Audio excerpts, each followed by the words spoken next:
Welcome back dear students. इसमें आप second chapter is matter around us pure study करेंगे और फर्स्ट चैप्टर में जिसका नेम था मैटर इन आवर सराउंडिंग्स, उसमें physical classification that means solid, liquid और गैस को आपने आइडेंटिफाई कर लिया है, स्टडी कर लिया है उसका। इस चैप्टर में केमिकल क्लासिफिकेशन ऑफ मैटर को लर्न करेंगे। तो on the basis of chemical classification there are two types of matter. First one is pure substance and second one is impure substance. Pure substance को फिर से classify किया गया है दो पार्ट में, एलिमेंट एंड कंपाउंड। एलिमेंट को 3 part में कैटेगराइज किया गया है, metals, non metals and metalloids. Compound को 3 पार्ट में डिवाइड किया गया है, acid, base and salt. Impure substance, इसको 2 पार्ट में डिवाइड किया गया है, homogeneous mixture and heterogeneous mixture. Impure substance को मिक्सचर भी कहा जाता है। तो इनको ऑर्डर वाइज पढ़ेंगे और इनको लर्न भी करते रहेंगे। तो गाइज, अगर वीडियो आपको अच्छी लगे तो अपने फ्रेंड्स में भी शेयर करते रहेंगे ताकि उनको भी इसका बेनिफिट मिलता रहे। चलिए स्टार्ट करते हैं बिना टाइम वेस्ट किए। हेडिंग रहेगी इसमें केमिकल क्लासिफिकेशन ऑफ मैटर। तो आपको बताया जा चुका है चार्ट से, on the basis of chemical classification matter are 2 types. First है प्योर सब्सटेंस और सेकंड है इम्प्योर सब्सटेंस। तो प्योर सब्सटेंस क्या होता है और इनको फर्दर कितने कैटेगरी में क्लासीफाई किया गया है, कैटेगराइज किया गया है। सबसे पहले प्योर सब्सटेंस को कंप्लीट पढ़ेंगे, फिर इम्प्योर सब्सटेंस को पढ़ेंगे। तो इसमें आप फर्स्ट हेडिंग देखेंगे, what is pure substance? A substance which is made up of only one kind of particles is called pure substance. Means वो substance जिसमें केवल एक टाइप के particles प्रेजेंट होंगे, मीन्स वो एटम्स हो सकते हैं या मॉलिक्यूल्स हो सकते हैं, उसको हम बोलेंगे pure substance. Pure substances include elements and compounds. आपको बताया गया कि प्योर सब्सटेंस 2 टाइप के होते हैं, एलिमेंट और कंपाउंड। तो इसके बाद हम देखेंगे एलिमेंट क्या होता है। प्योर सब्सटेंस का फर्स्ट पार्ट एलिमेंट्स। एलिमेंट्स क्या होता है इसको आप रीड करेंगे। Elements are the substance that can not be decomposed into simple substances either by physical और केमिकल चेंजेस। एलिमेंट्स वो सब्सटेंस होते हैं जिसको किसी फिजिकल या केमिकल चेंज अप्लाई करके सिंपल पार्टिकल्स में ब्रेक नहीं कर सकते हैं, उनको आप बोलेंगे एलिमेंट्स। टोटल 118 एलिमेंट्स नोन है, डिस्कवर्ड किए जा चुके हैं।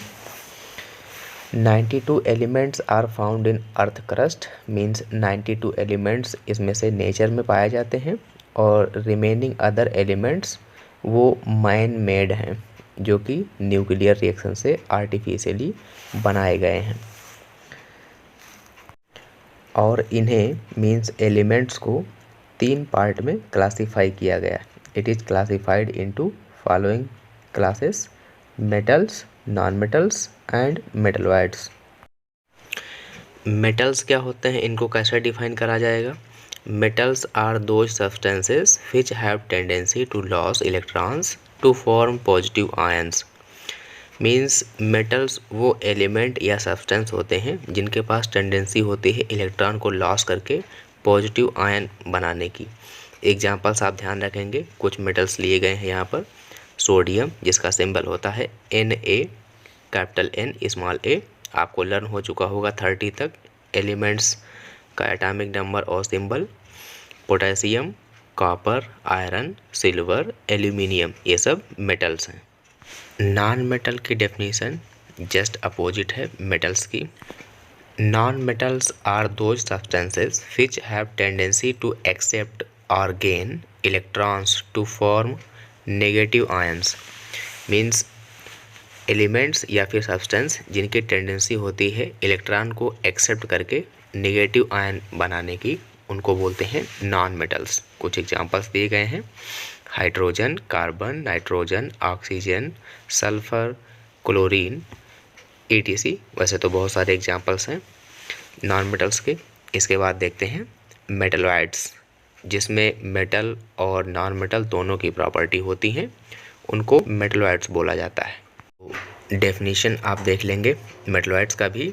The substances which have both metallic and non metallic properties are called metalloids. जैसा कि आपको बताया गया कि मेटलॉइड्स वह एलिमेंट या फिर वह सब्सटेंस जिनको बोलते हैं जिनमें मेटल्स और नॉन मेटल्स दोनों की प्रॉपर्टी होती हैं, उनको मेटलॉइड्स बोला जाता है। एग्जाम्पल आप ध्यान रखेंगे, आर्सेनिक जिसका सिंबल है AS, एंटीमनी SB और बिस्मथ का सिंबल BI। टोटल 8 मेटलॉइड्स होते हैं पीरियोडिक टेबल में, जिसमें से आपको 3 बताए गए हैं, ये आप ध्यान रखेंगे। तो मेटल्स क्या होते हैं, जिनकी टेंडेंसी होती है इलेक्ट्रॉन को लॉस करके पॉजिटिव आयंस बनाने की, उनको मेटल्स बोलते हैं। और नॉन मेटल्स एलिमेंट्स जिनकी टेंडेंसी होती है इलेक्ट्रॉन को गेन करके नेगेटिव आयन बनाने की, एक इलेक्ट्रॉन या एक से ज़्यादा इलेक्ट्रॉन को ये गेन करते हैं। और मेटलॉइड्स जिसमें मेटल्स और नॉन मेटल्स दोनों की प्रॉपर्टी होती हैं, उनको मेटलॉइड्स बोला जाता है। एग्जाम्पल्स ध्यान रखेंगे और डेफिनेशन भी आप। इसके बाद चलते हैं नेक्स्ट हेडिंग पर। मैटर का केमिकल क्लासिफिकेशन किया जा रहा है, जिसमें प्योर सब्सटेंस को आप लर्न कर रहे हैं। और प्योर सब्सटेंस को 2 पार्ट में डिवाइड किया गया है, एलिमेंट और कंपाउंड। एलिमेंट कंप्लीट हो चुका है, कंपाउंड जिसमें एसिड बेस और साल्ट आते हैं। तो एसिड बेस एंड साल्ट ये सेकंड चैप्टर है 10th क्लास में, तो इसको आप 10th में डिटेल में पढ़ेंगे। कंपाउंड क्या होता है, इसकी डेफिनेशन देख लीजिए आप। The substance obtained by chemical combination of 2 or more elements in a definite proportion by mass and can be decomposed by chemical process into its constituent elements, जिसको आप केमिकल प्रोसेस से ब्रेक कर सकते हैं simple elements में, constituent particles में, जिससे मिलकर वो बने होते हैं। एग्जाम्पल्स क्या होते हैं, calcium sulphate CaSO4, sodium chloride NaCl, nitric acid HNO3, बहुत सारे कंपाउंड्स हैं। तो इसमें कौन कौन आता है, acid base and salt. Acid क्या होते हैं, the substance which have a tendency to release H+ ion, hydrogen ion, जितने भी एसिड होते हैं वो सब। और बेस में the substance which have a tendency to release hydroxide ion in aqueous solution. और साल्ट फॉर्मेशन होता है by the reaction of acid and base. तो उसको आप 10th क्लास में डिटेल में पढ़ेंगे। केमिकल क्लासिफिकेशन ऑफ मैटर में प्योर सब्सटेंस कंप्लीट हो चुका है। प्योर सब्सटेंस में आपने एलिमेंट और उसके 3 part, metal, non metal, metalloids, और कंपाउंड उसके 3 पार्ट एसिड बेस और साल्ट को देखा। इसके बाद में सेकेंड पार्ट है इम्प्योर सब्सटेंस। प्योर सब्सटेंस की डेफिनेशन आपने पढ़ी थी, a substance which is made up of only one kind of particles is called pure substance. और इसमें इम्प्योर सब्सटेंस में डेफिनेशन क्या है, a substance which is made up of different kind of particles is called impure substance. Example salt and sugar. इसमें जो mixture बनाते हैं, component जो भी यूज करते हैं, उनका रेशियो फिक्स नहीं होता है, एक डेफिनेट अमाउंट में ऐड नहीं करते हैं। और दूसरा एग्जांपल है सैंड एंड वाटर। और इसके बाद आपको बताया गया, चार्ट से भी क्लियर है, there are 2 types of impure substance, homogeneous mixture. और होमोजेनस मिक्सचर में जो सब्सटेंस आते हैं, यहाँ पर ट्रू सॉल्यूशन की बात करी जाएगी। और हेटेरोजेनस मिक्सचर में कोलाइडल सॉल्यूशन और सस्पेंशन आते हैं, इनको डिटेल में पढ़ा जाएगा। Homogeneous mixture having uniform composition means वह मिक्सचर जिसमें कंपोजिशन सब जगह यूनिफॉर्म रहता है, सिमिलर रहता है। And indistinguishable constituents are called homogeneous mixture means एक ही मिक्सचर में प्रेजेंट 2 या 2 से ज़्यादा पार्टिकल्स को आप डिस्टिंग्विश ना कर पाएँ, उसको बोलेंगे होमोजेनस मिक्सचर। और जो लिक्विड होमोजेनस मिक्सचर होता है उसको सॉल्यूशन बोलते हैं। Liquid homogeneous mixture are called solution. Example solution of salt in water, salt को अगर वाटर में डिजॉल्व कर दिया जाए तो आप वहाँ पर डिस्टिंग्विश नहीं कर पाएंगे साल्ट और वाटर में, जब तक कि आपको टेस्ट ना दिया जाए आप देखकर नहीं बता सकते हैं कि उसमें सॉल्ट डिजॉल्व किया गया है। सम कॉमन एलॉयज, कुछ एलॉयज हैं जैसे कि ब्रास और ब्रॉन्ज, ये सब आती हैं होमोजेनस मिक्सचर में, ध्यान रखेंगे आप। नेक्स्ट हेडिंग है इसके बाद हेटेरोजीनस मिक्सचर, इसकी definition just opposite to homogeneous mixture. Homogeneous में क्या था कि कंपोजिशन सब जगह पर यूनिफॉर्म रहता है, लेकिन इसमें यूनिफॉर्म नहीं रहता है।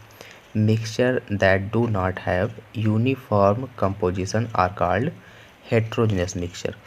आप इसको ऐसे भी डिफाइन कर सकते हैं, a mixture which has different compositions and different properties at different locations in the mixture is called heterogeneous mixture. For example, अगर ऑयल और वाटर का मिक्सचर बनाएंगे तो डिफरेंट लोकेशन पर इनका कंपोजिशन डिफरेंट रहता है, सिमिलर नहीं रहता है। Muddy water from A pond, mixture containing sugar and sand, ये सब एग्जांपल आप ध्यान रखेंगे हेटेरोजेनस मिक्सचर के। और लास्ट में एक क्वेश्चन आप लोगों से पूछ रहे हैं कि एक कोल्ड ड्रिंक की बॉटल है जो बिल्कुल साइलेंट पर रखी हुई है, उसमें कोई वाइब्रेशन नहीं किया गया है, बिल्कुल साइलेंट एकदम शांत बॉटल रखी हुई है, तो उसमें जो सॉल्यूशन भरा हुआ है वो कैसा होगा, होमोजेनस या हेटेरोजेनस। और सेकंड स्टेज में बॉटल को शेक कर दिया जाता है, हिला दिया जाता है, उसके बाद रखा जाता है, तो इस टाइप का सॉल्यूशन क्या होगा, मिक्सचर क्या होगा, होमोजेनस या फिर हेटेरोजेनस, ये आप कमेंट में ज़रूर बताएंगे। थैंक्स फॉर वॉचिंग, मिलते हैं नेक्स्ट वीडियो में।